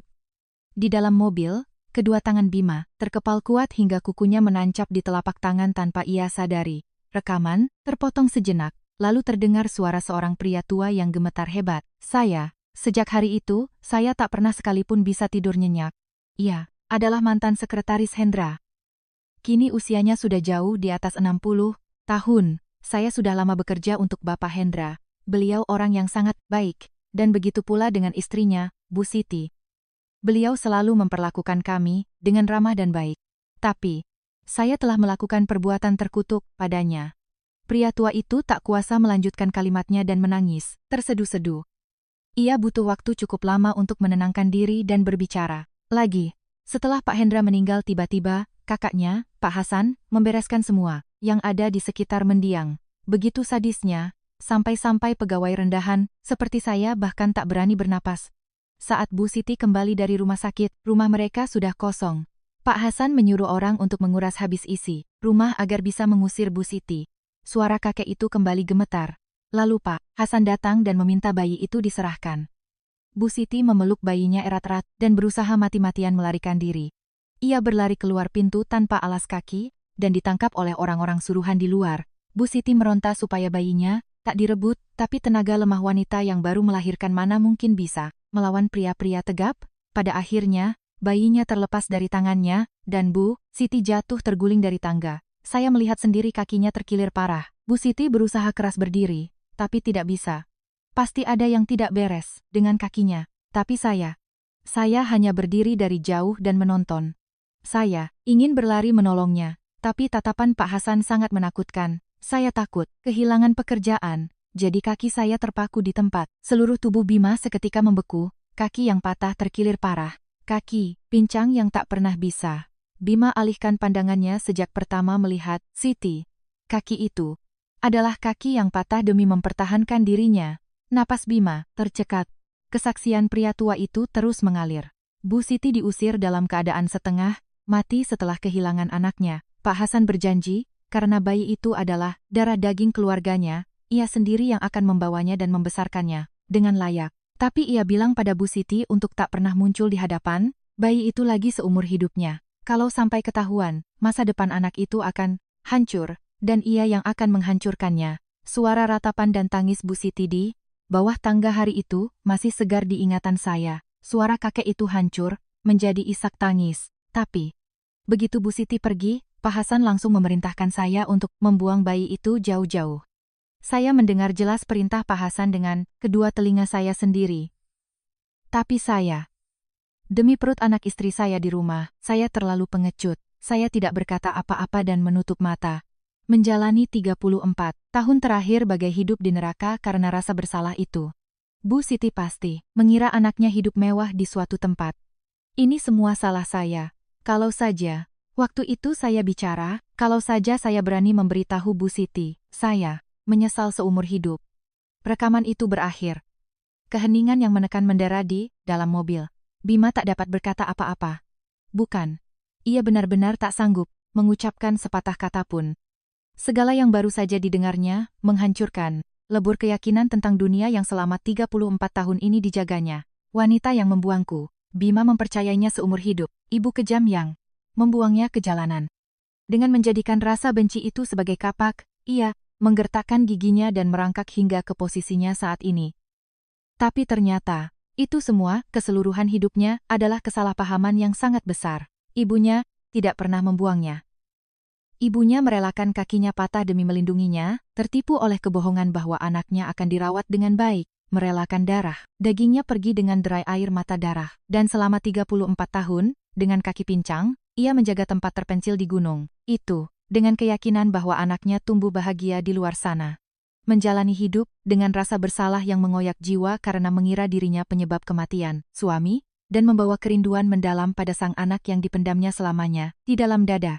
Namun sang anak, alih-alih tahu bahwa ia tak dibuang, justru membenci ibunya. Tak pernah sekalipun ia tahu betapa ibunya telah berjuang, mempertahankannya dengan segenap nyawa, ia hanya menyimpan kebencian dan rasa marah di hidupnya.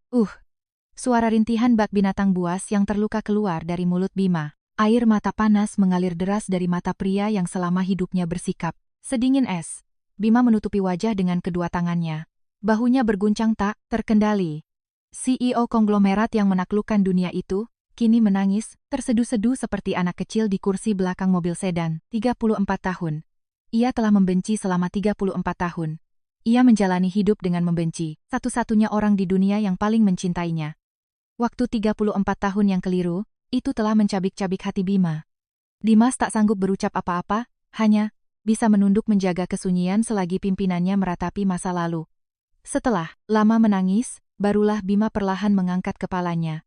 Wajahnya bersimbah air mata, tapi sorot matanya telah berubah sepenuhnya. Di tempat kesedihannya berlalu, mulai bersemayam sebuah tekad sedingin es yang mengeras sempurna. Malam itu, Bima kembali ke kamar gudang kardusnya. Dari balik dinding tipis yang memisahkan mereka, isakan tangis itu kembali terdengar hari ini. Tangisan seorang ibu yang memeluk kotak tua, membelai wajah anak di foto yang ia kira telah meninggal. Kini Bima tahu persis suara apa itu. Begitu ia mengetahuinya, setiap kepingan isak tangis itu menusuk dadanya bagai belati tajam. Di dalam kegelapan, Bima mengeluarkan kantong belacu usang dan menggenggamnya. Kuat-kuat, gelang kecil, gurita dengan sulaman burung kepodang biru, pakaian yang dijahit ibunya khusus untuknya. Mengingat sang ibu yang menanti, kelahirannya 34 tahun lalu dengan menjahit burung biru, matanya kembali memanas. Mendengarkan tangisan dari balik tembok, Bima menangis tanpa suara. Dalam kegelapan, ia menggertakkan giginya. Ia ingin sekali membuka pintu itu, sekarang juga, bersimpu di kaki ibunya, dan berteriak, "Sayalah anak itu. Saya tidak mati. Saya masih hidup," lalu memeluk ibunya erat-erat. Namun, sekarang, belum saatnya. Orang yang telah menistakan hidup ibunya seperti ini masih bernapas lega di bawah gunung sana. Orang yang menghancurkan kehidupan seorang wanita 34 tahun lalu, dan kini berniat merampas bahkan tempat peristirahatan. Terakhirnya, sorot mata Bima kembali sedingin bongkahan es. "Hasan, kau tidak tahu siapa aku, kan? Bayi merah yang kau buang ke jalanan 34 tahun lalu, kini telah kembali ke hadapanmu, dan akan kutunjukkan menjadi seperti apa anak itu. Sekarang." Bima mengeratkan cengkeramannya pada kantong belacu. Sembari Mendengarkan isakan ibunya dari balik dinding, ia bersumpah akan membalas semuanya tanpa sisa. Setiap tetes air mata darah yang jatuh selama 34 tahun, semuanya. Hingga tiba saat di mana pria itu hancur berkeping-keping dan semua luka ibunya terhapus, ia sendiri yang akan memastikan kejadian itu tiba. Mulai dari malam itu, perlawanan dahsyat pembalasan dendam Bima atas tragedi 34 tahun silam telah resmi dimulai. Akar dari seluruh penderitaan ini adalah Hasan. Kehilangannya akan sosok adik, dilimpahkannya pada Siti, menghancurkan total kehidupan seorang wanita.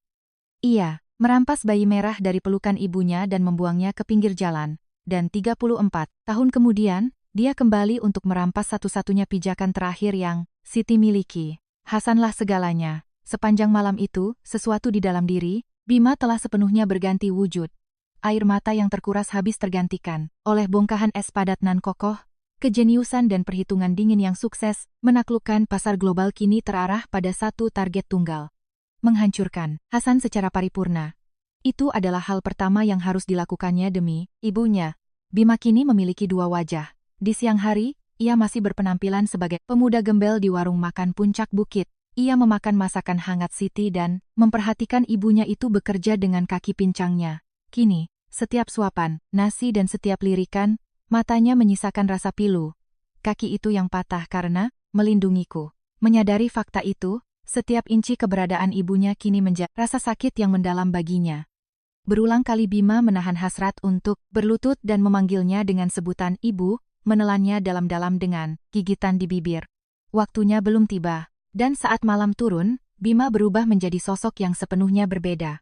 Di kedalaman malam saat semua terlelap, di ruang sempit beralaskan kardus teh itu, ia mengeluarkan sebuah perangkat tablet mutakhir yang disembunyikan di dalam jaket lusuhnya. Di balik layar kecil dengan keamanan tingkat tinggi, ia menggerakkan jaringan informasi dan dana tak terbatas dari perusahaannya. Kairo, kejeniusan kecerdasan buatan, AI, yang mengguncang dunia kini perlahan-lahan mencekik leher perusahaan raksasa itu dari balik kamar gudang warung makan di Gunung Dimas. Bima berujar lirih lewat perangkatnya. Geledah seluruh PT, mentari konstruksi, jangan yang terlihat di luar, gali borok terdalamnya. Ingat, satu hal, tidak boleh ilegal. Kumpulkan semua bukti valid kejahatan yang dilakukannya selama ini untuk menghancurkannya secara hukum. Bima tahu, cara paling absolut untuk menjatuhkan orang seperti Hasan bukanlah lewat adu pukul atau fitnah licik, melainkan dengan membongkar borok kejahatan yang ditumpuknya sendiri. Membiarkannya runtuh oleh beban dosanya sendiri, itulah penghakiman paling sempurna, yang tak akan menyisakan celah baginya untuk melarikan diri. Begitu instruksi Bima diturunkan, jaringan intelijen Kairo bergerak dalam sunyi. Orang-orang di dalam mentari konstruksi yang selama bertahun-tahun mengertakkan gigi karena kezaliman Hasan, satu persatu mulai membuka mulut. Mantan dewan, direksi yang dipecat tidak adil, akuntan yang tersiksa rasa bersalah, secara sukarela menyerahkan dokumen-dokumen yang menguliti kebusukan mentari konstruksi. Bima menyusun kepingan-kepingan itu melalui sistem analisis AI, Kairo. Titik-titik yang terpisah mulai membentuk garis dan gambaran besar. Kejahatannya pun perlahan terlihat utuh. Busuknya melampaui bayangan. Izin proyek resor di Jawa Barat. Di balik proyek yang sekilas tampak legal itu, tersembunyi transaksi haram. Demi mendapat izin, Hasan telah menebar suap kepada banyak pejabat politisi tingkat atas. Selama puluhan tahun, ia menggunakan uang untuk mempermainkan hukum dan kebenaran, membesarkan bisnisnya dengan cara kotor. Dan sumber suap itu tak lain adalah dana taktis gelap yang dirampas secara tersembunyi dari perusahaannya sendiri. Pembukuan ganda, perusahaan fiktif, aliran pencucian uang. Di ujung jari Bima, keruwetan transaksi itu satu persatu diurai terang benderang. Berhari-hari Bima tak tidur. Siang hari ia makan dengan santai di warung Siti. Malam hari ia membedah kerajaan bisnis Hasan dari ruang kardusnya. Di malam-malam di mana ibunya terisak merindukan anaknya yang dikiranya telah tiada, Bima menyiapkan senjata untuk menghancurkan musuh bebuyutannya. Isak. Tangis sang ibu memperkuat tekad Bima. Ibu, setiap tetes air mata yang kau jatuhkan selama 34 tahun, akan kubalas tanpa sisa. Akhirnya semua persiapan selesai. Di tangan Bima tergenggam bukti-bukti kuat, yang tak mungkin bisa disanggah oleh Hasan. Indikasi pemberian suap, rincian, pembuatan dana gelap, berikut dokumen serta kesaksian yang mendukungnya. Semua, itu akan menjadi serangan fatal mematikan di meja hijau, tak peduli seberapa kuat uang dan kekuasaan Hasan di negeri ini, ia tak akan bisa lolos dari jaring. Ini. Sebagai langkah terakhir, Bima memberi instruksi pada Dimas. Serahkan dokumen ini diam-diam ke Kejaksaan Agung. Jangan bocorkan di tempat sembarangan dan jangan beri dia celah untuk menutupinya. Serahkan pada pihak yang paling dipercaya dan tidak bisa disuap. Baik, Pak Bima. Dimas tampak sedikit ragu sebelum bertanya, dengan bukti sebesar ini, kita bisa langsung menangkapnya. Kenapa Anda tidak segera bergerak? Dari balik sambungan telepon, suara dingin, Bima menjawab, aku sedang menunggu. Kapan dia sendiri yang melangkah, masuk ke dalam kuburannya. Bima memandang jendela kecil ruang gudangnya, menatap gelap gulita malam di warung puncak bukit. Hasan telah memberi ultimatum agar mereka pergi dari sana. Akhir pekan ini, tak mungkin pria itu mundur begitu saja. Hasan pasti akan datang untuk menghancurkan tempat ini dengan tangannya sendiri, mengabaikan hukum maupun prosedur. Kesombongan pria itulah yang akan menjadi jerat fatal. Terakhir untuk kakinya sendiri, Bima menantikan momen itu. Di saat musuhnya mengangkat pedangnya dengan pongah, ia akan mengakhiri segalanya sekaligus. Kali ini, giliranmu yang akan jatuh ke lubang kubur yang kau gali sendiri, Hasan. Gumam Bima lirih di dalam gelap. Di kamar Siti, pendar cahaya lampu, remang masih terlihat.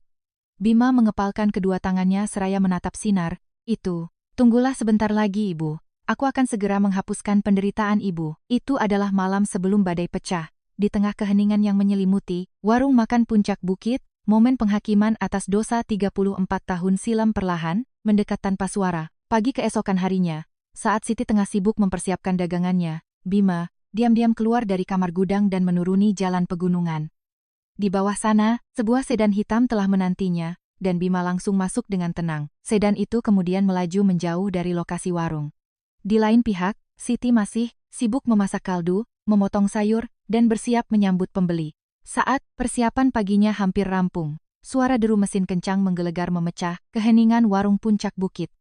Siti terkejut dan berlari keluar. Dari balik, debu yang mengepul, 2 unit ekskavator, beko, raksasa berjalan maju mendekati warung makan miliknya. Di belakang alat berat itu, puluhan preman berbadan tegap dan berpakaian hitam, berbondong-bondong mengikutinya.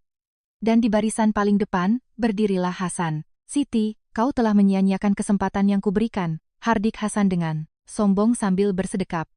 Ancaman untuk mengosongkan warung sebelum akhir pekan, kini benar-benar direalisasikannya. Tak ada hukum, tak ada prosedur.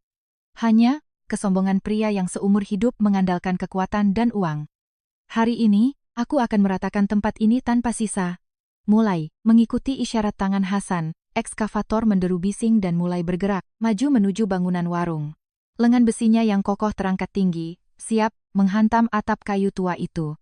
Jangan, tidak boleh. Siti berlari mati-matian. Dengan kakinya yang pincang, ia merentangkan kedua tangannya lebar-lebar, memblokir jalur ekskavator itu. Dengan tubuh kurusnya, ia berdiri sebagai tameng, hidup. Rumah ini tidak boleh disentuh. Ini satu-satunya peninggalan suamiku. Hentikan sekarang juga. Siti berteriak dengan segenap tenaga hingga urat, lehernya menonjol. Operator ekskavator terkejut dan menghentikan alat beratnya seketika. Namun, wajah Hasan tak berubah sedikit pun. Tunggu apa lagi? Singkirkan wanita tua. Itu, perintah Hasan. Kawanan preman berbaju hitam segera menyerbu ke arah Siti. Pria-pria kasar itu menarik dan menyeret tubuh rentan Siti tanpa ampun. Siti meronta dan bertahan mati-matian, tapi kakinya yang pincang tak mampu melawan tarikan mereka. Tubuhnya terhempas dengan keras ke permukaan tanah berdebu. Lepaskan aku, tempat ini tidak boleh disentuh. Masih dalam posisi tersungkur, Siti merangkak menuju ekskavator. Pemandangan yang persis sama dengan saat ia merangkak mencoba meraih bayinya 34 tahun lalu.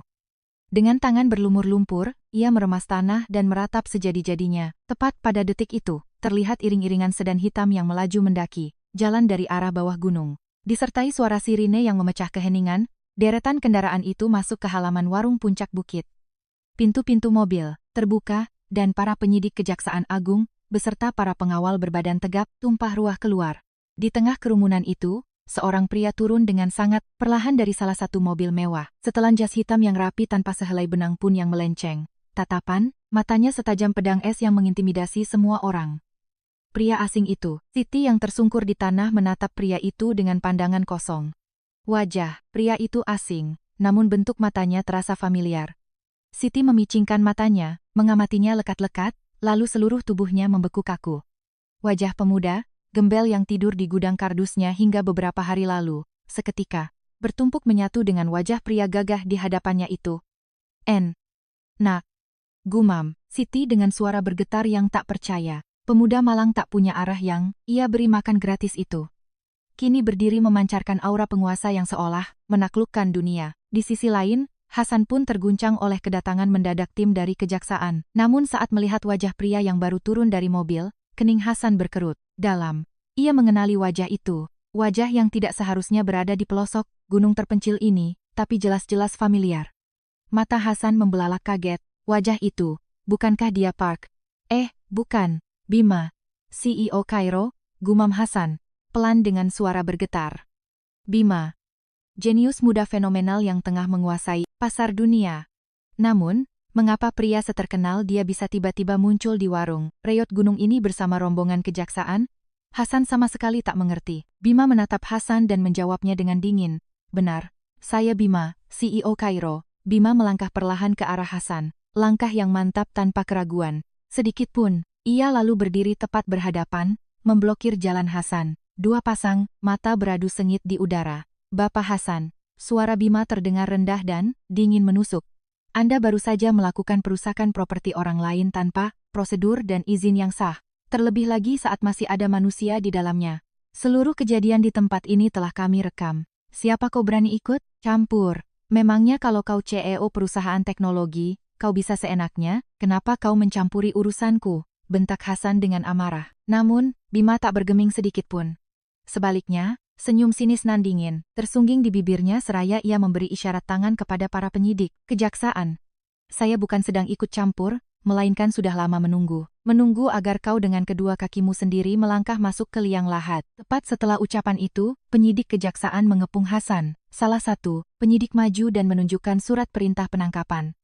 Bapak Hasan, kami tangkap, bukan hanya karena insiden pembongkaran paksa ilegal di tempat ini, melainkan atas dugaan penyuapan masif dalam proses perizinan proyek resor Halimun, serta manipulasi dan penggelapan dana perusahaan dalam jumlah fantastis. Wajah Hasan seketika sepucat kertas. Apa katamu? Suap, dana gelap? Omong kosong macam apa ini? Mana buktinya? Hasan terhuyung mundur. Ia telah menyembunyikan semua kebusukannya dengan sangat rapi. Bagaimana mungkin semua rahasia itu jatuh ke tangan pengusaha muda ini? Hasan yang seumur hidup berlindung di balik kekuasaan dan uang, untuk pertama kalinya terjerat dalam jaring hukum yang tak bisa dihindarinya. Lepaskan aku. Kalian tidak tahu siapa aku? Aku Direktur Utama PT Mentari Konstruksi. Lepaskan tangan kalian. Hasan meronta, tapi usahanya sia-sia. Para penyidik telah menahan, lengannya kuat-kuat. Borgol baja yang dingin akhirnya mengunci pergelangan. Tangan pria yang selama ini selalu menginjak-injak orang lain. Sopir ekskavator maupun para preman berbaju hitam ikut membeku dan tak ada yang berani bergerak. Pria arogan yang tadi berkoar-koar seolah akan menelan seisi gunung, dalam sekejap menjadi tersangka kriminal yang diborgol. Bima menatap kepergian Hasan dengan pandangan sedingin es. 34 tahun lalu, pria itulah yang merebut dirinya dari pelukan sang ibu dan membuangnya ke pinggir jalan. Pria yang telah menghancurkan kehidupan ibunya tapi tetap hidup, bergelimang harta selama puluhan tahun. Kini, tiba juga saatnya ia menanggung semua dosa yang diperbuatnya. Melewati Bima saat diseret pergi, Hasan menatapnya dengan raut wajah penuh kebingungan. Pak Bima, apa sebenarnya maumu? Dendam apa yang kau miliki padaku? Apa salahku padamu? Bima tidak langsung menjawab. Ia hanya menatap Hasan lurus-lurus dengan pandangan membeku. Sebentar lagi kau akan tahu. Apa yang kau perbuat 34 tahun lalu, dan bagaimana balasan dosa itu kembali padamu hari ini? Mendengar ucapan pelan itu, Hasan melebarkan matanya tanpa mengerti. Apa maksudnya? Penyidik tak memberinya waktu lagi. Mereka mendorong Hasan yang meronta masuk ke kursi belakang sedan hitam. Pintu tertutup dan mobil melaju, menuruni gunung. Dalang dari semua tragedi panjang 34 tahun ini akhirnya digiring untuk diadili di meja hijau. Ekskavator dan para preman perlahan pergi, membubarkan diri. Halaman warung yang tadi hiruk-pikuk kembali diselimuti ketenangan sunyi pegunungan. Kini, di keheningan itu hanya tersisa dua orang. Siti yang terduduk lemas di tanah, dan Bima yang berdiri menatapnya. Setelah 34 tahun, ibu dan anak itu akhirnya bisa saling berhadapan tanpa ada gangguan siapapun. Bima memutar tubuhnya perlahan ke arah Siti. Tatapan matanya yang tadi dingin, kini bergetar. Hebat tak tertahankan. Ini saatnya mengungkap kebenaran yang terakhir. Namun, Siti masih belum menyadari. pria yang datang menyelamatkannya ini adalah putra kandung yang sangat dirindukannya selama 34 tahun. Sang putra yang ia kira sudah meninggal, kini berdiri tegap dalam keadaan hidup tepat di depan matanya. Siti belum juga bisa mencerna apa yang baru saja terjadi. Musuh bebuyutannya diseret dengan tangan terborgol, dan pemuda gembel yang kemarin tidur di ruang kardusnya ternyata adalah sosok penguasa dunia yang berhasil menjatuhkan musuhnya itu. Pikiran Siti kacau balau bagai benang kusut. Saat itu, Bima berjalan pelan mendekati Siti. Semakin dekat langkahnya, tatapan matanya semakin bergetar. Tiba di hadapan Siti, Bima tanpa sepatah kata pun berlutut di tanah. Celana jas mahalnya yang menyentuh debu tak ia pedulikan. Pria yang tak pernah menundukkan kepalanya kepada siapapun di dunia ini, kini bersimpuh di atas tanah di hadapan seorang wanita tua yang malang. Bima mengeluarkan kantong kain belacu usang dari balik jasnya. Dengan tangan gemetar, ia mengeluarkan isinya satu persatu dan meletakkannya di hadapan Siti. Yang pertama adalah gelang rumah sakit bersalin kecil. Gelang yang dikenakan di pergelangan tangan bayi mungil 34 tahun yang lalu. Kemudian, Bima membuka lipatan baju gurita bayi tua itu dengan kedua tangannya. Di bagian kerah baju itu, terdapat sulaman burung kepodang biru. Napas Siti tercekat. Siti mengenal burung biru itu lebih baik dari siapapun di dunia. Saat hamil besar, ia menjahit sulaman burung biru itu dengan penuh kasih sayang demi bayi yang dikandungnya. Menjahit 2 potong gurita bayi di atas kain yang indah, memakaikan sepotong untuk bayinya, dan satu lagi ia simpan sendiri. Siti menyentuh sulaman itu dengan tangan gemetar. Motif burung kepodang biru itu sangat identik, tak meleset sedikit pun dari yang tersimpan di dalam kotak tuanya. Ini, bagaimana kamu bisa memilikinya? Bibir Siti bergetar, hebat. Bima tak menjawab, ia perlahan membuka kancing kemejanya dan memperlihatkan dada sebelah kirinya. Di sana, terdapat tanda kemerahan berbentuk bulan sabit. Apa ibu mengenali tanda ini? Suara Bima terdengar bergetar. Mata Siti terbelalak. Siti mengingat jelas tanda lahir itu. Saat memeluk bayinya, pertama kali dan sekaligus yang terakhir kali di ruang rawat inap, tanda bulan sabit merah kecil yang terukir di dada bayi itu, tanda satu-satunya di dunia, yang ia tatap saksama saat membuka bedong bayinya. Siti tak pernah bisa melupakannya walau hanya sedetik dalam 34 tahun ini. Tangan Siti bergetar, terulur meraih tanda lahir di dada Bima. Dengan sangat hati-hati, seakan takut, sesuatu akan hancur. Jari telunjuknya menyentuh tanda itu. Terasa hangat, kehangatan tubuh seorang manusia yang hidup. Kamu. Suara rintihan bak raungan pilu terlontar dari tenggorokan Siti. Kamu masih hidup, anakku masih hidup. Air mata yang selama ini Bima tahan, akhirnya tumpah tanpa suara. Pria sedingin es itu, akhirnya menangis runtuh di pangkuan ibunya. Bima dengan susah payah membuka mulutnya, mengucapkan satu kata, yang tak pernah ia panggil seumur hidupnya. Ibu. Panggilan itu membuat Siti luluh lantak. Ia merentangkan kedua tangannya dan memeluk Bima. Bayi merah yang direbut paksa 34 tahun lalu, yang lepas dari pelukannya bahkan sebelum sempat ia beri nama. Siti memeluk putranya dengan seluruh tenaga dan menangis, meraung-raung. Bima pun membenamkan wajahnya di bahu ibunya dan menangis, terseduh-seduh. Kesalahpahaman dan kerinduan selama 34 tahun kini mencair bersama, dalam derai tangis ibu dan anak itu. Maafkan ibu nak. Ibu bodoh ini tak bisa melindungimu. Isak, Siti sambil mengelus punggung Bima. Rasa bersalah yang meremas dadanya selama 34 tahun tersalur dalam kalimat itu. Ini bukan salah ibu. Ibu tidak membuangku. Aku yang tak tahu apa-apa. Seumur hidupku aku menyalahpahami ibu. Tapi sekarang, aku sudah tahu. Bima merengkuh tubuh kurus ibunya lebih erat. Kaki yang patah, demi melindungiku. Air mata 34 tahun karena merindukanku. Isak tangis tertahan, sambil memeluk kotak tua setiap malam. Kini Bima telah mengetahui segalanya. Di tengah keheningan pegunungan itu, ibu dan anak itu saling berpelukan dan menangis untuk waktu yang sangat lama. Setelah lama menumpahkan air mata, keduanya masuk ke dalam warung dan duduk berhadapan. Di hadapan secangkir teh hangat yang diseduh Siti, Bima menceritakan kisah yang selama ini tak bisa ia utarakan. Mulai dari kisahnya saat dibuang di depan panti asuhan di Muntilan, tumbuh di bawah asuhan para suster. Kisahnya, yang tak pernah ikut bimbingan belajar tapi belajar keras sambil menggertakkan gigi hingga menamatkan kuliah dan pindah ke Amerika. Dan kisahnya mendirikan Kairo serta perjalanannya menapaki posisi puncak yang disorot dunia. Mendengarkan itu, Siti kadang tersenyum bangga, namun tak lama kemudian mengusap air matanya lagi. Masa 34 tahun saat ia tak bisa membesarkan putranya dengan tangan sendiri. semuanya terkandung utuh dalam penuturan Bima yang tenang. Namun tiba-tiba Bima terdiam agak lama. Ada kisah yang paling sulit untuk diucapkannya. Ibu, seumur hidupku, aku selalu membenci ibu. Suara Bima, merendah dan berat. Aku selalu meyakini kalau ibu adalah orang yang membuangku. Saat kembali ke Indonesia kali ini, aku berpikir harus melihat dengan mata kepalaku sendiri bagaimana wanita itu hidup. Karena itulah aku sengaja berdandan, gembel dan menemui ibu. Aku ingin menguji seperti apa sosok ibu sebenarnya. Tanpa tahu apa-apa, aku menyalahpahami ibu. Aku sangat malu dan memohon ampun. Bima menundukkan kepalanya. Namun, Siti justru membalas dengan menggenggam kedua tangan putranya erat-erat. Bukan nak, kenapa itu salahmu? Suara Siti begitu teduh, kamu dibuang saat masih bayi, tentu saja wajar kamu punya rasa benci itu. Itu hal yang wajar. Ibu, yang tak becus karena gagal melindungimu. Membiarkanmu memendam semua amarah itu, sendirian bertahun-tahun, itu semua adalah salah ibu. Siti mengusap punggung, tangan Bima sambil tersenyum tipis. Di tempat di mana rasa benci dan sesal telah memudar, kini hanya tersisa sentuhan hangat seorang ibu yang membelai anak yang lama hilang. Setelah meluapkan segala rindu yang tertahan selama 34 tahun, hal pertama yang dilakukan Bima adalah mengobati kaki ibunya. Ibu, aku ingin operasi kaki ibu, akan kudatangkan dokter terbaik di dunia ini. Siti menolak keras permintaan itu. Operasi apanya? Ibu sudah terbiasa hidup begini selama 34 tahun. Buat apa, sekarang? Ibu tidak apa-apa kok. Tidak apa-apa apanya? Bima menatap lekat, kaki ibunya yang kaku. Ibu terluka seperti itu saat berusaha mempertahankan aku, kan?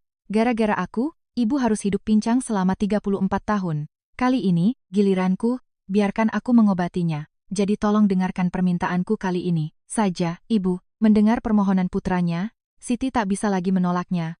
Akhirnya Siti mengangguk setuju. Bima mendatangkan tim medis terbaik. Kaki yang patah akibat jatuh dari tangga 34 tahun lalu, dan dibiarkan membeku tanpa penanganan medis yang layak. Operasi dilakukan berkali-kali, hingga akhirnya, kaki yang membuat Siti pincang selama 3 dekade itu sedikit demi sedikit mulai bisa diluruskan. Di hari kepulangannya dari rumah sakit, Siti melangkah perlahan di lorong rumah sakit. Meski masih bertumpu pada tongkat penyangga, tubuhnya tak lagi miring, parah seperti dulu, satu langkah demi satu langkah.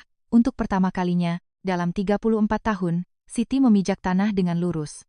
Bima setia menemani di sisinya, memegang lengannya dan menyelaraskan langkah kakinya. Sementara itu, Hasan tengah membayar mahal atas semua dosanya. Bukti yang diserahkan Bima ke Kejaksaan Agung sungguh tanpa celah. Dana gelap mentari, konstruksi, suap politisi, hingga insiden pembongkaran paksa. Seluruh kejahatan yang selama ini ia tutupi dengan uang dan kekuasaan akhirnya terbongkar tanpa sisa ke publik. Hasan yang seumur hidup berkuasa di atas hukum dan menindas banyak orang, dijatuhi hukuman penjara yang sangat berat dan dijebloskan ke sel penjara yang dingin. Suatu hari, Bima mengunjunginya di penjara. Dari balik kaca ruang besuk, Hasan duduk mengenakan seragam tahanan yang usang. Tak ada lagi sisa aura menakutkan, sang direktur utama Mentari Konstruksi. Hasan, yang sama sekali tak mengerti dendam apa yang dimiliki pengusaha muda ini terhadapnya, menatap Bima dengan mata menyala penuh amarah. Bima menatap Hasan sejenak tanpa suara, lalu berbicara dengan tenang. Kau masih belum tahu siapa aku? Alis Hasan mengerut tajam. Bima menatap tajam mata Hasan dan berkata, Hendra. Itu adalah nama ayahku. Dan Siti, itu nama ibuku. Bayi merah yang kau buang di depan panti asuhan 34 tahun lalu. Itu adalah aku. Mata Hasan terbelalak seakan mau meloncat keluar. Tubuhnya membeku kaku seperti patung.